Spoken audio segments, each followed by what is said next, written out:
श्री राधे राधे हरे कृष्ण। दोस्तों, आज की ये कहानी कोई कहानी नहीं है।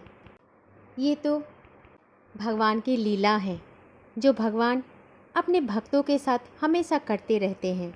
लेकिन दोस्तों, हम भक्त बहुत अधम होते हैं, उनको समझ ही नहीं पाते हैं, उन पर भरोसा ही नहीं कर पाते हैं। और दोस्तों, जिस दिन हमें भगवान के प्रति वो अटूट भरोसा अपने मन में आ जाएंगे, बस उस दिन से हमें भगवान को खोजने मंदिर नहीं जाना पड़ेगा, क्योंकि भगवान तो हमारे चित्त में बैठा हुआ है। दोस्तों, वो हमें हर समय कुछ ना कुछ शिक्षा देते ही रहते हैं, भले ही हम हर समय उनका शिक्षा को समझ नहीं पाते हैं। दोस्तों, आज मैं आप सभी से एक सुंदर सी कहानी सुनाऊंगी। आज तो ये कहानी बन गई है, लेकिन जो लीलाएं की है भगवान अपने भक्तों से, उन्होंने तो बस भगवान की कृपा को अनुभव किया है। शुरुआत होती है इस कहानी का बहुत समय पहले। मानिए कि कलयुग के शुरुआत में ही हुआ है ऐसी सुंदर सी घटना, सुंदर सी लीलाएं। एक संत बाबा अपने ठाकुर जी का नित्य सेवा करते थे। सेवा में ठाकुर जी को भोग लगाना, ठाकुर जी का मंगला आरती करना, ठाकुर जी को फूलों से सजाना, ठाकुर जी को स्वयं माला गूंथ के पहनाना, ये सब काम करते हुए उन्हें बहुत आनंद आते थे। दोस्तों, एक बात तो आप मान लीजिए कि जीवन में जो कुछ भी होता है वो उनके इच्छा से ही होता है। हम अपनी इच्छा से कुछ भी नहीं कर सकते हैं। अगर आप भगवान के प्रति निष्ठा रखते हो, उनसे प्रेम करते हो, और फिर कभी भी आपसे कोई भी भूल चूक हो जाए तो भगवान आपको शिक्षा भी दे जाती है, आपको समझाते भी हैं। वो इतना करुणामय हैं, वो हम सबसे इतना प्रेम कर सकते हैं, आप सोच भी नहीं सकते। हमारे मन में अगर एक गुना भी उनके प्रति प्रेम है तो उनके मन में हमारे प्रति करोड़ों गुना प्रेम है। इतना प्रेम करते हैं वो हमसे। दोस्तों, हम मंदिर में जाते हैं, 1-2 घंटे की लाइन में अगर खड़े हो जाते हैं तो हम बार बार अपने मन को समझाते हैं कि ठाकुर जी, आपके लिए हम 1 घंटे लाइन में खड़े होकर आपको दर्शन किए हैं। लेकिन हम ये नहीं सोचते हैं कि हमें दर्शन देने के लिए वो न जाने कितने घंटों तक खड़े रहते हैं। ये हमारे लिए प्रेम नहीं तो और क्या है। कभी हमने इस तरह से सोचा ही नहीं था। इसीलिए दोस्तों, जीवन में जितना भी समय विशेष है, बाकी है, ठाकुर जी का ध्यान कीजिए, उनका स्मरण कीजिए, तो अंत समय आते आते ठाकुर जी अवश्य ही हम सबको दर्शन देंगे। तो चलिए सुनते हैं कहानी।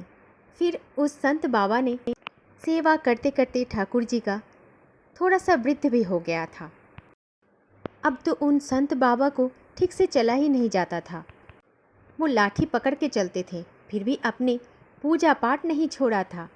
एक दिन पूजा करते समय ठाकुर जी के गले में एक माला डालने के लिए गए थे, लेकिन उस दिन पता नहीं क्या हुआ कि ठाकुर जी के गले में वो संत बाबा माला डाल ही नहीं पाए। वो संत बाबा अचानक ही गिर पड़े और साथ में वो माला भी गिर पड़े। लेकिन उस दिन ठाकुर जी को इस बात से बहुत दुख हुआ था। फिर अगले दिन संत बाबा आए पूजा करने के लिए। फिर मंदिर का कपाट खोलते ही संत बाबा एकदम से अचंभित हो गया। साथ में बहुत सारे भक्त भी थे, वो भी चकित हो गया कि आज ठाकुर जी ये कैसा रूप धारण कर लिया, इतना असंभव कार्य कैसे संभव हो गया। ये सब कुछ देखकर तो संत बाबा की से आंखों से आंसू ही नहीं बंद होने का नाम ले रहा था। सारे भक्तजन भी रो रहे थे। ये क्या है ठाकुर जी की अद्भुत लीला। बस सब ये देखकर चकित हो गए कि आज ठाकुर जी बैठ गए थे। जो हर रोज़ ठाकुर जी खड़े होकर बांसुरी बजाते थे, आज ठाकुर जी बैठ गए हैं। अधर में आज भी उनकी बांसुरी हैं, आज भी उनकी आंखों में करुणा है। लेकिन आश्चर्य की विषय है जो ठाकुर जी अपने भक्त के लिए बैठ भी सकते हैं। सब बस यही सोच रहे थे कि कैसे हो गया ये असंभव कार्य। फिर सभी को याद आया वो कल वाली बात कि कल जब संत बाबा ने ठाकुर जी के गले में माला डालने के लिए गए थे और वो संत बाबा गिर पड़े थे। इस बात में ठाकुर जी को बहुत दुख हो गया था।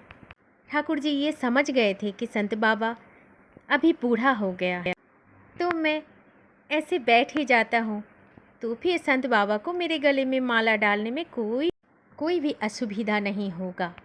सभी भक्तजन और संत बाबा ये सब कुछ देख के एकदम से चकित हो गया और ठाकुर जी का जय जयकार करने लगा। दोस्तों, ऐसा है हमारे ठाकुर जी। दोस्तों, जो भी भक्त उन पर पूरी तरह से विश्वास करते हैं और भरोसा करते हैं, वो कभी भरोसा नहीं तोड़ते। इस सारी सृष्टि में केवल एक ठाकुर जी ही हैं जो हमारी भरोसा नहीं तोड़ते। जीवन में कभी भी कोई भी विपत्ति आए, आपदा आए, अगर आपके मन में भरोसा है तो अवश्य ही आपके पास ठाकुर जी को ही आप देख पाओगे। भले ही वो रूप बदल के आ जाएं, लेकिन आएंगे ज़रूर। इसीलिए दोस्तों, भगवान पर विश्वास रखिए तो जीवन सिर्फ आनंदमय हो जाएगा। जिस दिन हम मन की आँखों से उन्हें खोजने लगेंगे, उस दिन हम उन्हें अपने सम्मुख ही पाएंगे। ऐसे ही लीला करते हैं हमारे ठाकुर जी। इसीलिए दोस्तों, प्रेम से हमेशा बोला कीजिए जय जय श्री राधे राधे, क्योंकि राधा नाम ही एक नाम है जो ठाकुर जी को बेहद पसंद है।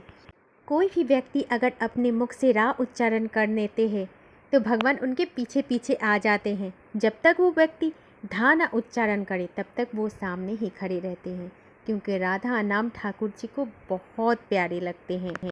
इसीलिए ठाकुर जी को पाना है तो राधा राधा नाम जप कीजिए। दोस्तों, जीवन में जितना भी दिन बाकी है, बस ठाकुर जी पर भरोसा और विश्वास करके गुजारना है। और इसी भरोसा और विश्वास के साथ अगर आपको ये वीडियो अच्छा लगा है तो शेयर करना ना भूलें। दोस्तों, ये सिर्फ एक वीडियो नहीं है, क्योंकि ये ठाकुर जी के गुणगान हैं, ठाकुर जी की लीलाएं हैं, सबको जानने का अधिकार है। इसीलिए वीडियो को शेयर ज़रूर करना और कमेंट बॉक्स में ज़रूर लिखना जय जय श्री राधे राधे, जय श्री कुंज बिहारी, जय जय श्री हरिदास, हरे कृष्ण।